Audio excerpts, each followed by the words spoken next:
Depuis des siècles, on oppose souvent la science à la foi. La science, symbole de la raison et de la preuve.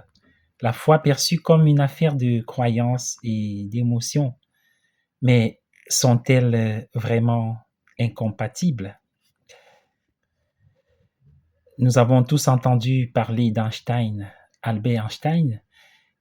Il dit: la science sans religion est boiteuse, la religion sans science est aveugle. Même les esprits brillants comme Einstein voyaient une complémentarité entre ces deux domaines. La science pose des questions sur le comment. Comment fonctionne l'univers? La foi interroge le pourquoi. Pourquoi y a-t-il quelque chose plutôt que rien? La science explore les lois naturelles. La foi explore le sens de notre existence. Et ces deux quêtes peuvent très bien exister chez un même individu. Alors, la science et la foi sont-elles des ennemis? Pas forcément.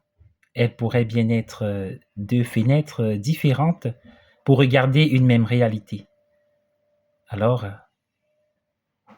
installez-vous bien pour une exploration des parcours de quelques scientifiques.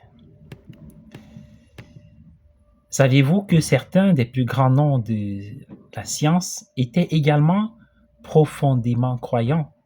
Aujourd'hui, découvrons 3 figures emblématiques qui ont concilié science et foi.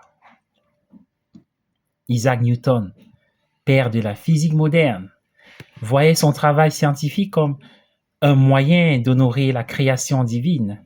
Pour lui, les lois de l'univers étaient une preuve de l'ordre voulu par un créateur. Et justement, il dit, la nature est justement le lieu où les lois créées par Dieu agissent. Là, il parle de la physique, la physis. Connaissez-vous Louis Pasteur, pionnier de la microbiologie? Il disait: un peu de science éloigne de Dieu, mais beaucoup de science y ramène. Ses découvertes, notamment sur les vaccins, coexistaient avec une foi catholique fervente.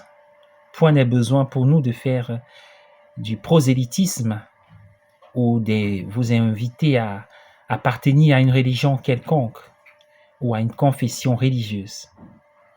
Et si nous parlions maintenant de Georges Lemaître, il était prêtre et astrophysicien. Il fut l'un des premiers à formuler la théorie du Big Bang, montrant que foi et cosmologie pouvaient dialoguer. Eh bien, ces exemples montrent que la science et la foi peuvent s'enrichir mutuellement. Mais comment gère-t-on les conflits potentiels entre croyance et raison? La réponse dans notre prochaine vidéo.